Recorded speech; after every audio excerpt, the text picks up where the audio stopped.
Écoutez, bienvenue à cette présentation en fait, qui traite autour mon retour personnel en fait, par rapport aux microservices. Il n'est pas forcément exhaustif, comme vous le savez, parce que je ne suis qu'une seule personne. C'est un retour plutôt sur plusieurs expériences. Il y a beaucoup aussi de théories où j'ai pu récupérer de la théorie pour comment bien faire par la suite et peaufiner ça sur des cas pratiques. Et voilà.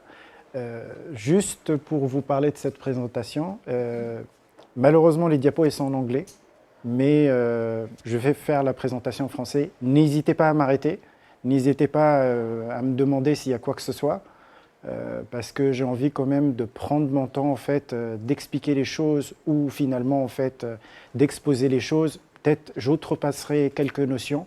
C'est bien de me rappeler que ces notions-là, elles ne sont pas peut-être claires pour tout le monde.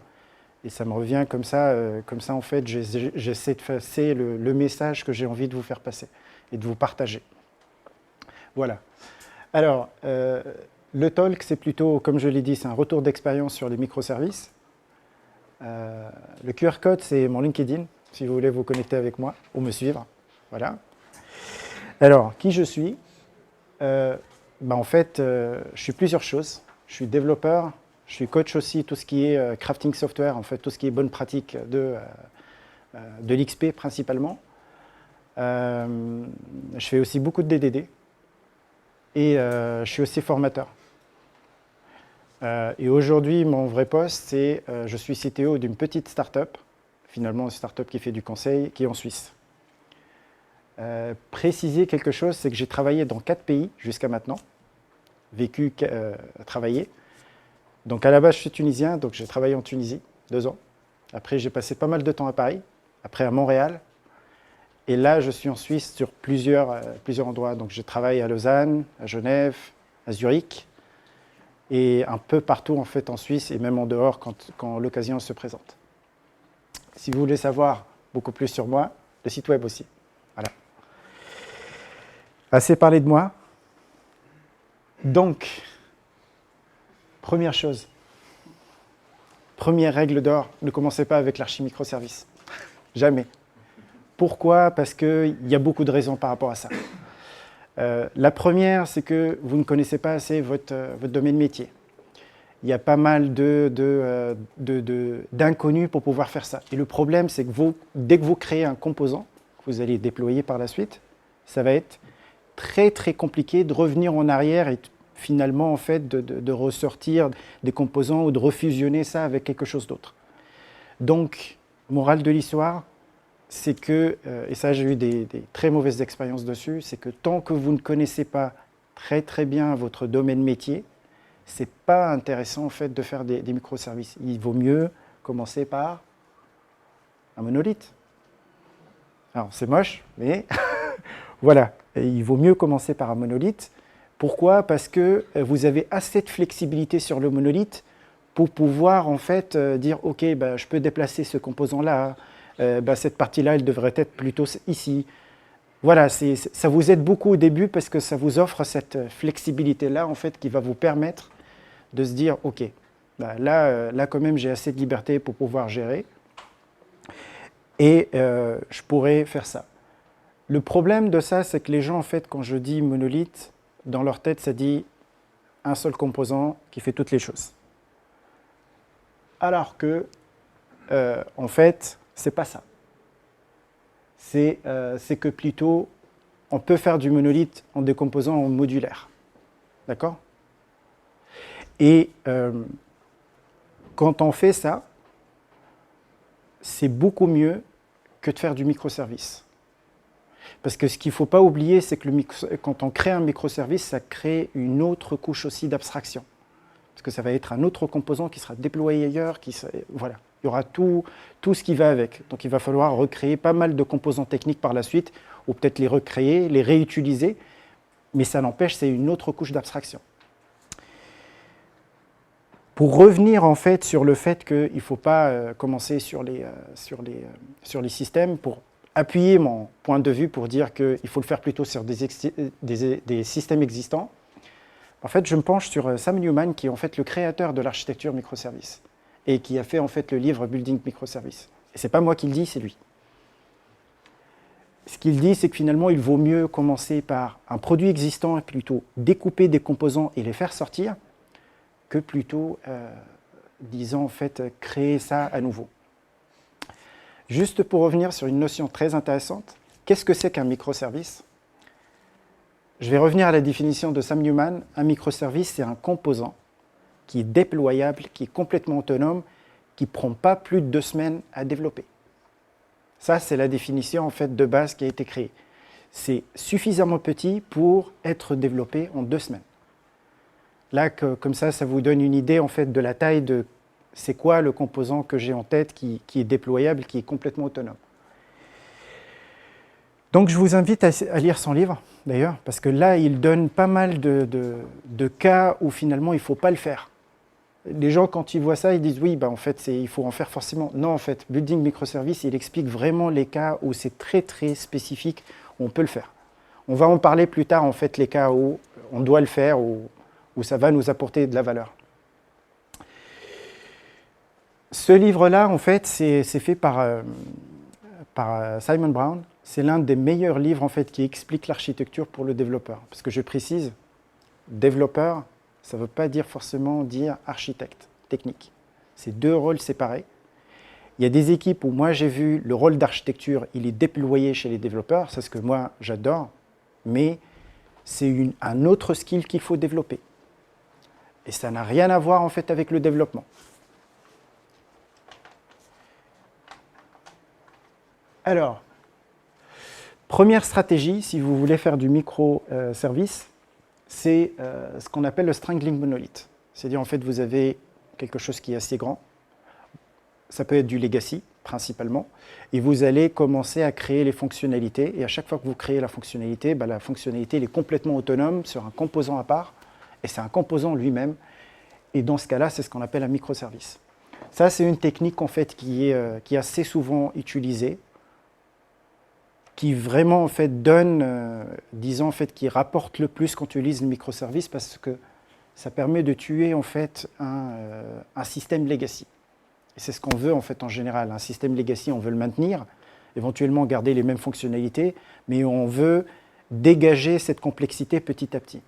Et pour le faire, il n'y a pas mieux que les microservices pour le faire, mais de le faire doucement, de façon très très propre. La source ici, je le précise, c'est Chris Richardson.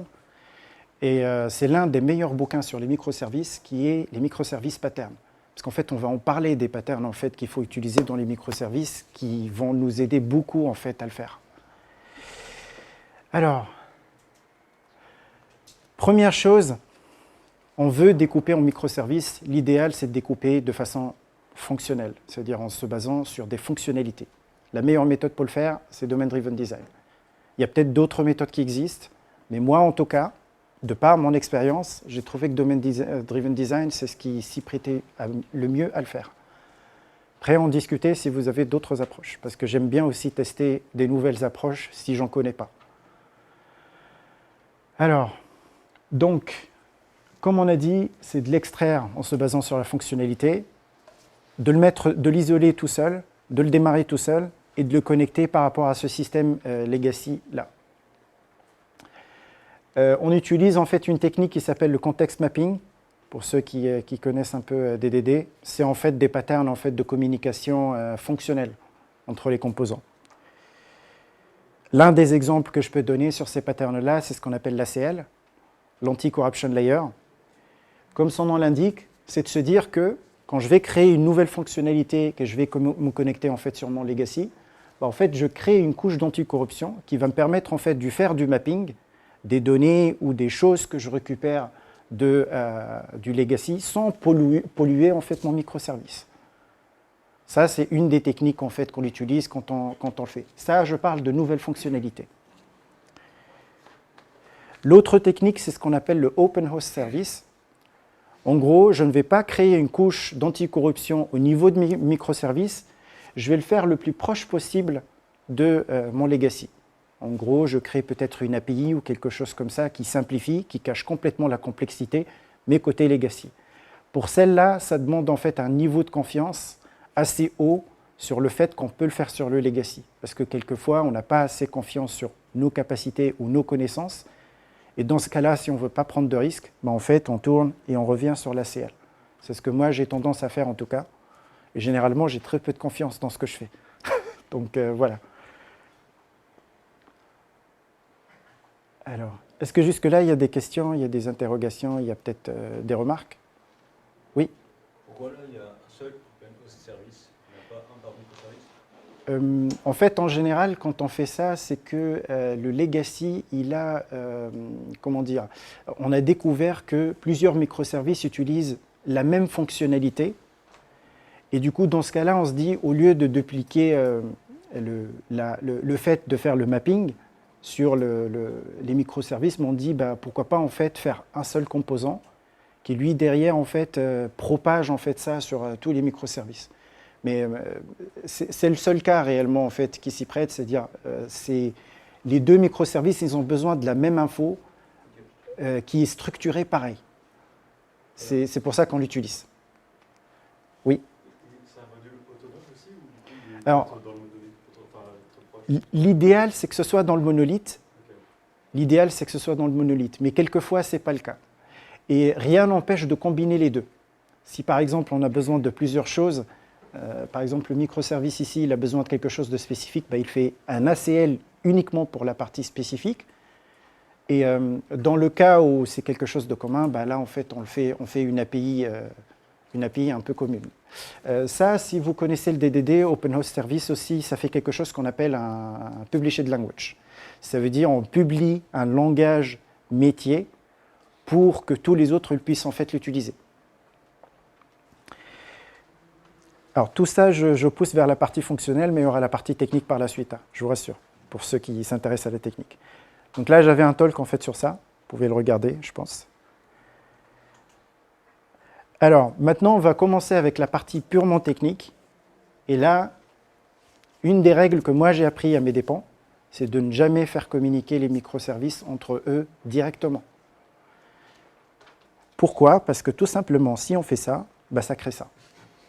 Ça crée un plat de spaghettis. Vous voyez, en fait, c'est le plat de spaghettis du monolithe, sauf qu'en fait, là, ça a pris des proportions énormes. Et en fait, ça revient à la même chose. Et du coup, là, on ne sait pas qui appelle qui pour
synchrone pour des raisons, pour plusieurs raisons, ça peut être des opérations, des choses ou tout.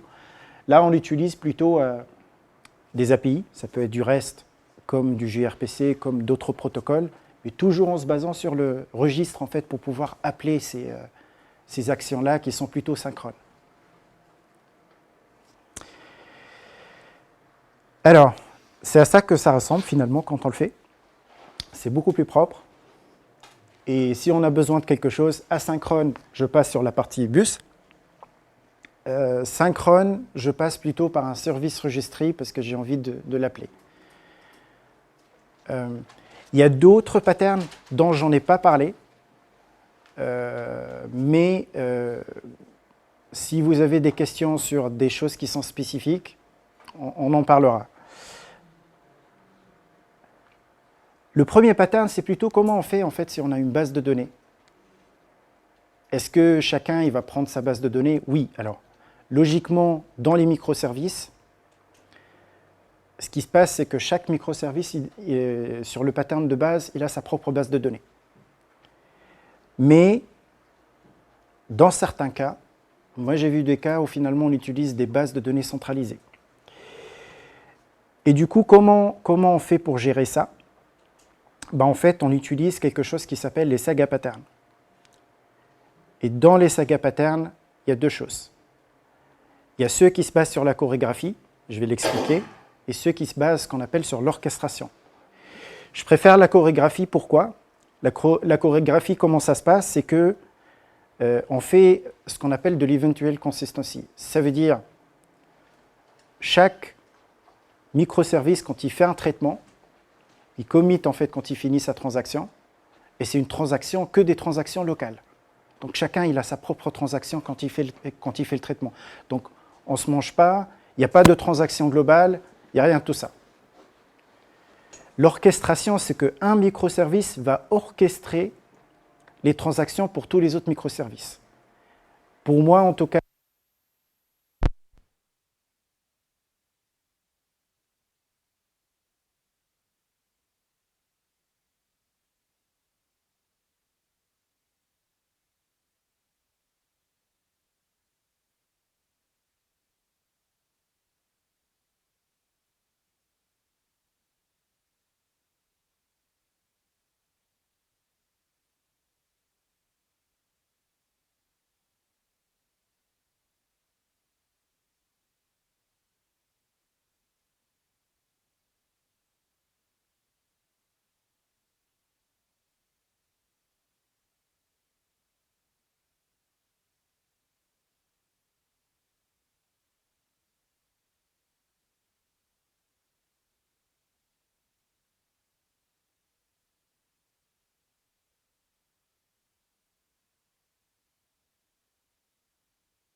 ou un ensemble de requêtes pour pouvoir en fait nettoyer en fait ces états-là qui sont un peu, comment dire, qui sont un peu, voilà, qui servent pas à grand chose en tout.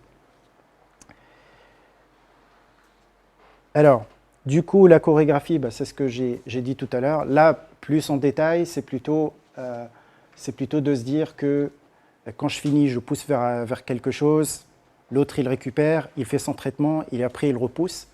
Donc c'est plutôt des choses qui sont comme ça. Ça, c'est un exemple en fait de comment ça se passe.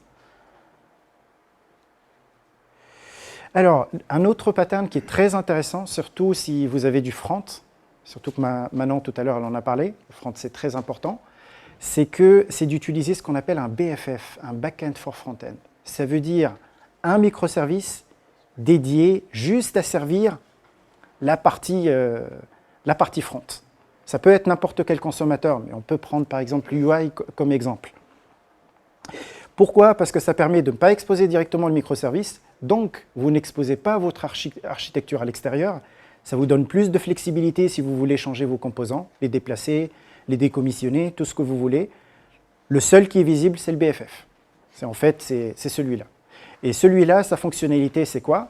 Récupérer les infos des microservices, les agréger, les transformer et renvoyer ça sous format un état très...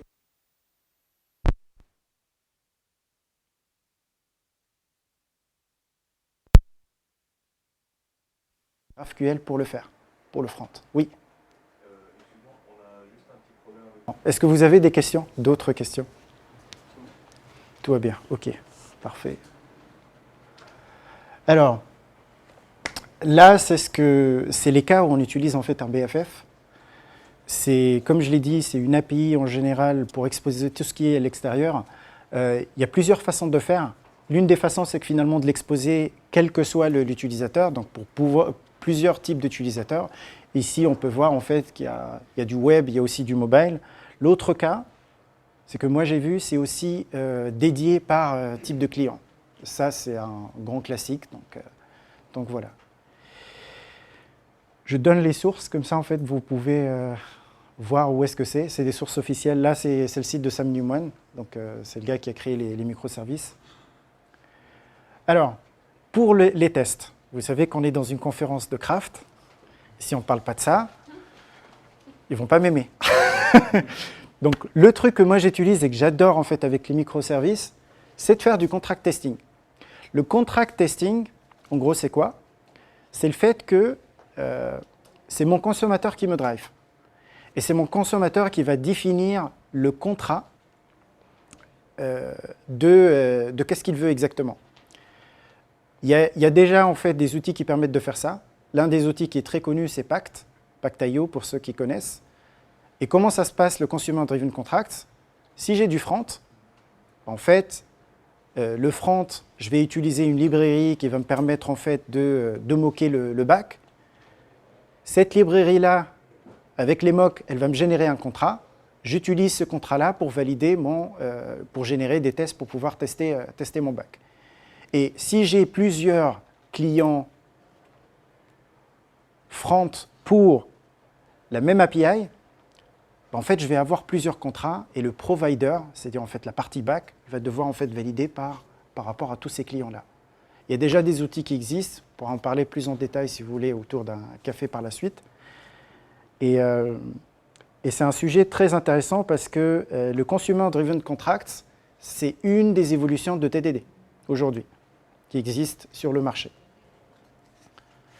Si vous voulez utiliser la partie cloud, ils ont créé un outil qui s'appelle Pactflow qui le fait. Par contre, c'est payant. Je crois que c'est un peu cher par rapport à ce que ça fait. Et voilà. Donc là, c'est ce que j'avais expliqué, c'est qu'on a un provider. Le consumer, il crée le contrat. Là, on en a deux. Et le provider, qui est en fait la partie back, elle doit valider toutes les expectations ou toutes les demandes en fait du front. Et du coup, si le contrat il change côté front, on va avoir directement ça sur notre pipeline de build et directement en fait corriger ça avant que ça arrive déjà sur la phase d'intégration où en fait on a les composants qui sont déjà déployés. Donc on peut le détecter vraiment au plus tôt. Le revers de la médaille, c'est que on doit vraiment se parler entre consumer et provider, surtout si on n'est pas dans la même équipe et si c'est deux personnes différentes qui le font. Oui.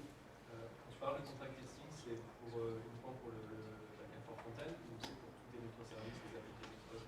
Alors, l'idéal, c'est que tu le fasses pour tous les microservices. Mais la partie, à mon sens, qui est mandatory, c'est la partie BFF. Ça, c'est mandatory. Les autres, ça peut être de l'optionnel, mais l'idéal, c'est de le faire. Est-ce que j'ai bien répondu?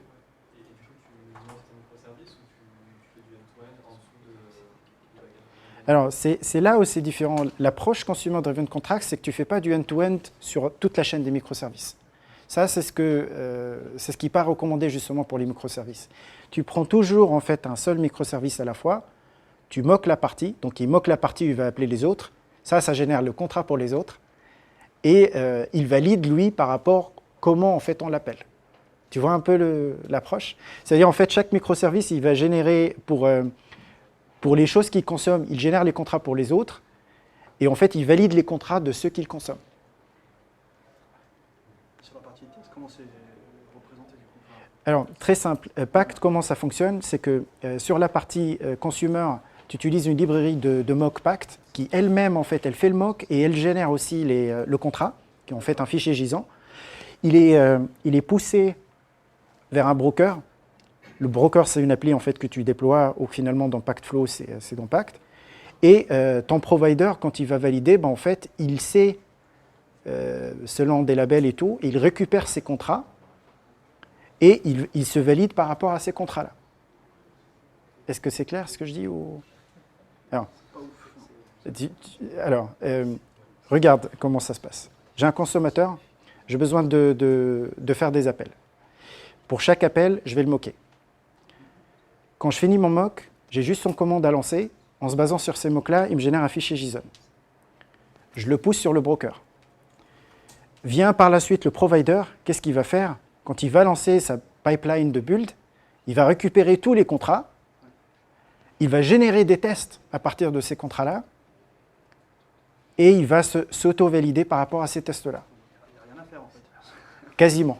Alors, quasiment. Si tu fais quel langage? Java, TypeScript. Dans TypeScript, en fait, justement, ce qu'il fait, c'est qu'il va générer vraiment les tests. J'ai oublié sur quel lib exactement, mais il génère vraiment les tests, en fait. Du coup, par contre, ces tests-là, tu es obligé de fournir quand même les données pour pouvoir respecter, en fait, ces amendes-là. Oui, dis-moi. J'ai une question. Du coup, ça sera pour tester ou le front et le back-end for front-end? Alors, généralement, c'est pour le back. D'accord, ok. C'est ça le souci, c'est que généralement, c'est pour le back, c'est que ça ne teste pas le front. Le front, il aura la librairie un peu de mocking et il va en fait fournir en fait, les contrats pour les autres. Généralement, c'est vraiment le back ou quand tu exposes une API. Alors, ça peut être une API, ça peut être du messaging, ça peut être ces deux-là que j'ai vu. Donc, c'est vraiment orienté un peu back pour la partie provider. D'accord, ok. Et du coup, ça viendra du coup moquer les microservices qui seraient potentiellement appelés pour isoler la partie par exemple back-end ou front-end et tester que celle-ci. Exactement, oui. Ouais, du coup, ça veut dire que est-ce que tu fais des contrats également sur tes microservices ou et du coup ça va passer à chaque fois dans le microservice et ensuite tu as le mock aux autres appels microservices parce que c'est au niveau du L'idéal, c'est ça, c'est ce que moi je fais. Et en général, en fait, pourquoi? Parce que sur Pact Broker, l'autre option que tu as en plus, c'est qu'il va te permettre en fait, d'avoir une cartographie d'appels aussi. Ils ont un schéma parce que c'est une espèce d'appli web. Et du coup, tu vois aussi comment on s'est appelé entre les microservices. Et ça, c'est très important à mon sens aussi. Même si tu as le registre, tu as besoin quand même de retracer toute ta demande. Et du coup, il y a aussi quelque chose qui existe qui est l'équivalent de ça sur tout ce qui est front-end, ce qu'on appelle en fait les micro-front-end. Je ne les ai pas utilisés personnellement, je vais être honnête. Je vous parle juste de ça, que ça existe côté front-end. Ça, c'est plus en fait les gens qui font plus du front qui seront à même de parler de ça. Et l'autre chose que moi j'ai remarqué, c'est que le vrai problème des microservices, c'est qu'en fait, on n'est pas en train de résoudre la complexité. On la pousse vers d'autres gens. Et c'est qui les gens? C'est les ops. Alors, il y en a qui disent DevOps. J'aime pas le terme DevOps parce que tout simplement, DevOps, c'est une pratique, c'est un ensemble de pratiques et c'est une culture. Je préfère les appeler Ops, ou pour ceux qui préfèrent la notation de Google, SRE, Site Reliability Engineer. Donc, industrialiser ça. Pourquoi? Parce que vous allez créer beaucoup de microservices. Donc, template par type de projet. Quand je dis template, ça contient toute la partie pipeline de build, pipeline de déploiement, provisioning. Et quand on le fait, focus sur la value business. Parce que si on a fait tout ça et que ça se répète pour tous, donc on fait uniquement la partie qui nous intéresse et c'est tout. Une template par langage, ce serait cool, ce serait top. Si vous avez plusieurs langages, je précise, si vous n'en avez qu'un seul, bien sûr, une seule template pour ce langage-là. Est-ce qu'il y a un langage français, Java, C# ou quel type de langage? Java, C#. Langage technique. Ça peut être, oui, langage technique, je précise, oui, langage technique. Et bien sûr, comme je l'ai dit, pipeline de build, déploiement, et aussi éventuellement, si vous pouvez faire du provisioning, c'est parfait en fait de le faire, comme ça. vient la partie la plus intéressante. On va parler de logging et après de monitoring. C'est là où ça devient compliqué. Le logging, utiliser une solution de logging qui soit centrale pour pouvoir tracer toute la demande. Utiliser des ID de corrélation pour pouvoir en fait voir comment ça se passe et tout. Et comme je l'ai dit tout à l'heure, l'input et l'output du microservice, si vous pouvez les sauvegarder quelque part pour pouvoir les retracer, faire un replay, ça peut être très intéressant. Une des solutions que moi j'adore, oui, vas-y. Les correlation ID, tu les passes entre les microservices? Oui, en général, oui, tu les passes entre les microservices. Aujourd'hui, il y a des libs qui permettent de faire ça, heureusement, pour simplifier, qui masquent complètement en fait ça. Mais oui, il faut les passer pour que tu puisses en fait retracer toute ta demande. Dans le cas du coup d'une chorégraphie, il n'y a que deux services qui se connaissent en fait. Et après on les remonte petit à petit avec le correlation ID. On ne va pas se trimballer tout un tableau de correlation ID. Non, c'est un seul généralement sur toute la demande. Ah, ok. C'est vraiment en fait c'est le seul. En fait, le premier microservice qui est appelé, qui est généralement en fait le BFF quand ça vient du front, lui il crée l'ID et c'est le même ID qui est passé partout. Comme ça, en fait, tu peux tracer toute la demande de bout en bout en utilisant un seul. Et c'est masqué en général. En général, il y a des libres, donc c'est complètement masqué en fait. Sur le bac, c'est complètement masqué. Vient la partie monitoring. C'est bien sûr d'utiliser un health check sur les microservices et sur ses connexions à lui. Ça va être très facile en fait par la suite pour savoir s'il y a le moindre problème de connexion. Parce que là, on a d'autres problèmes. On peut avoir des problèmes de réseau. Les deux, ils sont démarrés, mais ils n'arrivent pas à se parler. Donc, c'est bien que chaque microservice, il a des health checks sur lui-même, bien sûr, et aussi sur ce qu'il appelle. Comme ça, on sait qu'il arrive à se connecter aux autres, qu'il arrive à les appeler. Donc, les composants, ça peut être d'autres microservices, ça peut être la queue où finalement, en fait, il va se connecter pour récupérer l'info. Ça peut être là où il publie, et ça peut être aussi, comment dire, la base de données aussi. Voilà. Autre chose, il y a des outils qui existent aujourd'hui qui sont pas mal. Moi, ce que j'adore pour faire ça, il y a Datadog qui est pas mal. C'est une boîte française en plus. Donc, le provisioning, j'en ai parlé un peu. J'ai parlé d'Ansible, Saltstock, mais aujourd'hui, il y a Terraform qui fait ça très très bien. C'est pour ça que je vous dis, là, la ligne, en fait, elle doit être mise à jour. Parce que moi, j'utilise Terraform en général pour faire ça. Utilisez les modules sur Terraform. Et si vous utilisez les modules, ça va vous permettre, en fait, d'avoir quand même des templates beaucoup plus faciles à réutiliser. Si ça ne vous parle pas, les modules, vous me demandez après, on peut en parler autour d'un café sur comment ça fonctionne, en fait, sur Terraform. Bien sûr, avoir de l'infra as code. Donc, un code qui contient toute votre infra. Et autre chose aussi, faire du GitOps, si c'est possible. GitOps, ça veut dire quoi? Ça veut dire que vous allez avoir une représentation de tous les environnements sur toutes les versions qu'il y a. Et l'idéal, c'est que votre repo, en fait, GitOps, il va permettre aussi, si un commit il se passe sur celui-là, c'est lui qui déclenche le déploiement par la suite. Comme ça, on garde en fait une espèce de living doc de ce qui se passe exactement sur les environnements. Ça, c'est très, très important, surtout si vous voulez savoir qu'est-ce qui est déployé, avec quelle version et tout. Là, je vois quelqu'un qui travaille sur l'infra. Et du coup, comme je l'ai dit, si on veut modifier l'infra, ça passe toujours par le code. L'infra ou même en fait ce qui va être déployé. Donc, c'est le commit qui déclenche. Bien sûr, en fait, quand je parle de l'infra, c'est que vous devez avoir en fait une pipeline pour les infras. Une pipeline aussi pour la partie, quand je dis pipeline de build et déploiement pour l'infra et pour la partie GitOps. Et bien sûr, les secrets, ça c'est très important, ils doivent être gérés de façon centralisée sur quelque chose, sur un coffre-fort, sur quelque chose qui doit permettre de faire ça. L'une des solutions que moi j'ai utilisées par la suite, qui est pas mal aussi pour faire du keyrolling, il y a Volt qui le fait, qui en fait, pareil, en fait, fait partie de la suite HashiCorp comme Terraform. Et bon, on a presque fini. Ça, c'est un résumé. Ne pas démarrer avec les microservices, utiliser les designs stratégiques de Domain Driven Design et ne pas les faire communiquer directement entre eux. Utiliser les Consumer Driven Contracts, donc éviter en fait de faire des tests end-to-end entre plusieurs microservices. Centraliser tout ce qui concerne en fait cutting edge, logging, monitoring, secret, configuration et infrastructure. Et on automatise autant que possible. Tout, si c'est possible, oui. Parce qu'en fait, là, on a des microservices, donc une petite tâche, ça peut se répéter autant de fois qu'on crée des microservices. Et on prie pour que ça marche. Voilà. Donc, ces techniques-là, je ne les ai pas inventées. Elles existent déjà. Il y a Domain Driven Design, le bouquin. Le bleu, je ne le recommande pas parce qu'en fait, voilà, c'est assez difficile à lire. Je recommande plutôt les autres bouquins. Il y a le rouge, il y a le vert. Domain Driven Design d'Estelid, pour ceux qui savent. Microservice Pattern, celui-là, il est pas mal du tout.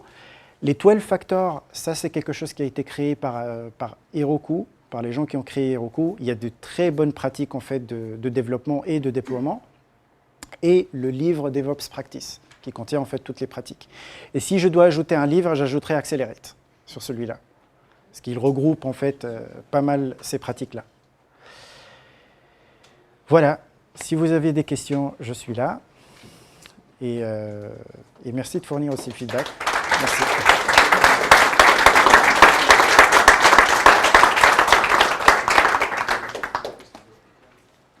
Oui. On t'a dit, votre service, c'est 15 jours de dev. C'est quoi ton approche du coup pour découper un boundary contexte potentiellement plus gros que 15 jours de dev en microservices? Alors, c'est 2 semaines de dev. Oui. Tu peux répéter la question. Ah, la question, oui. Donc, tu m'as dit un microservice, c'est 2 jours de dev. Comment découper un bounded context en plusieurs microservices? En fait, je le découpe par fonctionnalité. J'essaye de prendre un subset en fait, de use case et je le découpe en use case. Tout en garantissant que finalement, je ne vais pas réutiliser les mêmes structures de données. Parce que si je réutilise les mêmes, ils devraient être en fait sur le même ensemble. Après, c'est très très compliqué, hein, parce que vu que c'est des microservices, il faut vraiment que je trouve en fait la limite et trouver aussi comment je peux faire quelque chose d'autonome sans pour autant avoir des appels fréquents avec d'autres microservices. Et ça, c'est la partie vraiment compliquée pour les microservices. Et ça, comme je l'ai dit, on ne peut pas le détecter au début, on peut le détecter que si on a un système existant, malheureusement. Alors moi, en tout cas, je ne suis pas confiant de le détecter au début, c'est sûr et certain. Oui. Un peu en lien avec cette question, est-ce que si jamais on ne veut pas aller directement dans les microservices, mais on a un monolithe qu'on découpe plutôt en services, plus gros et pas micro, qui vont être à peu près liés avec des services domaines, on va dire, est-ce que tu recommandes la même chose que ce que tu as présenté dans ton talk sur les microservices, ou est-ce que tu apporterais des nuances? Alors tu peux répéter? En gros, si on a un monolithe existant, qui a des domaines bien identifiés, on pourrait aller chercher les microservices dans des trucs qui sont développables en 15 jours. Et on pourrait aussi prendre juste les services ou les domaines et extraire juste ça du monolithe et appliquer le même type de... C'est ce que je recommande en fait. Je préfère ne pas développer en fait un microservice, plutôt extraire une partie existante. Parce que je suis assez sûr et confiant par rapport à ça. Et ça, c'est l'approche vraiment en fait où moi je trouve que le microservice a tout son sens. Parce que j'extrais une partie que je maîtrise déjà, j'ai déjà en fait qu'elle est développée, je dois juste l'adapter et je l'ai sortie pour une raison particulière. Et l'une des raisons pour lesquelles en fait pour moi on extrait un microservice, c'est le scaling. Première raison. L'autre raison, c'est de se dire que c'est un module complètement autonome, pourquoi pas le faire sortir et on sait qu'il n'y a pas beaucoup d'interaction avec les autres modules. Comme ça, en fait, ça nous enlève du bruit du monolithe. Oui, dans ce cas-là, l'étape intermédiaire pour passer sur des microservices, c'est d'avoir un monolithe modulaire. C'est ça, c'est exactement ce que je fais. Donc tu passes sur un modulaire, comme ça, en fait, tu maîtrises ton scope et finalement, tu valides ton hypothèse que finalement, cette partie-là, elle est complètement autonome. Et après, bah, tu la sors dans le cas où tu as besoin de scaling. Voilà, tu as besoin de faire du scaling. Oui. Comment est-ce que tu gères la cohérence des données entre les microservices? Par exemple, tu nous avais affiché un order avec des customers. Oui. Je ne sais pas, imaginons qu'à un moment donné, le customer il soit plus référencé dans la partie customer. Comment est-ce que si jamais on doit récupérer sur la partie order, on doit aussi avoir un peu les notions des clients sur ce genre de choses-là. Des fois, il y a certaines données où... Alors, c'est une très bonne question. Il y a quelque chose qui existe, que ça fait pas longtemps que ça s'est fait, ça s'appelle data mesh. Et en gros, cette notion de data mesh, c'est quoi? C'est que le fait, en fait, de créer une API uniquement pour fournir en fait un ensemble de données qui soit cohérent. Donc en fait, ça veut dire qu'on a un microservice dédié pour fournir de la data. Ça peut être utilisable par tout ce qui est en fait data science et tout ce qui est en fait analyse de data. Ça, c'est une façon de faire. L'autre façon de faire, c'est que finalement, tu as un microservice dédié qui récupère les messages des autres et qui fait une version en fait agrégée des data. Ça, c'est ce que j'avais vu avant que data mesh existe. Maintenant, en fait, ce qui se fait mieux, c'est data mesh. De rien. J'ai une question. Oui. Pardon, j'ai pas bien compris la partie où tu parles des contract testing. Oui. Et de dire de ne pas faire de test end-to-end. Alors, Pourquoi ce ne serait pas complémentaire ces deux? il y a deux façons de faire.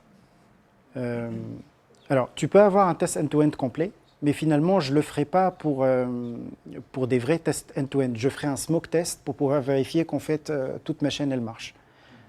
Et pourquoi je ne fais pas ça? Parce qu'en fait, c'est des tests très très longs en fait, à exécuter. Parce qu'en fait, tu vas passer par toute la chaîne, donc il faut que tu démarres en fait, toute ton architecture pour pouvoir en fait, tester ça.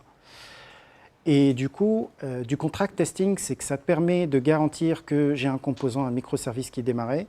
Je valide mes inputs et mes outputs, donc je suis sûr que celui-là, il fonctionne correctement. Donc, boucle de feedback plus rapide. Et du coup, j'ai plus besoin de faire autant de tests. Ce n'est pas que j'arrête les tests complètement sur du end-to-end. J'ai plus besoin de faire autant de tests. J'ai juste des tests pour pouvoir garantir qu'ils s'appellent entre eux, qu'il n'y a pas de problème de communication entre eux. Donc, du smoke test, en fait. Et donc c'est pareil, sur ce contract testing, il y a forcément un espèce de versionning. Oui, il y a du versionning. Il y a du versionning, ça c'est sûr et certain. Oui. J'avais une question, parce que tu nous as tout à l'heure dit qu'il fallait mieux privilégier la chorégraphie plutôt que l'orchestration. Oui. Le BFF, quelque part, lui, c'est l'orchestrateur ou non? Alors, le BFF, Alors, quand je parlais de ça, je parlais surtout en fait des transactions entre ressources de données. Dans ce cas-là, le BFF réellement, généralement j'utilise le BFF pour tout ce qui est querying. Donc, il n'y a pas forcément en fait, la plupart du temps, il n'y a pas des transactions. Mais s'il y a des transactions, généralement, j'essaierai de transformer ça sous format en fait de quelque chose d'asynchrone pour pouvoir en fait diviser ça en petites transactions locales. Ça, c'est en tout cas moi ma vision des choses. Oui. Une dernière, du coup, dans le contrat, tu vas au-delà du contrat en lui-même, genre schéma protobuf, etc. Oui. Tu définis aussi les réponses avec des Oui. métiers du terme. Alors, pas métier, parce que je vais essayer d'avoir des réponses qui me valident la structure et que finalement les types de valeurs qu'il y a, mais ce ne sera pas vraiment du métier, parce que c'est vraiment une validation de contrat, donc validation de structure. Et à l'intérieur, par contre, du microservice, je vais avoir en fait des tests vraiment purement fonctionnels.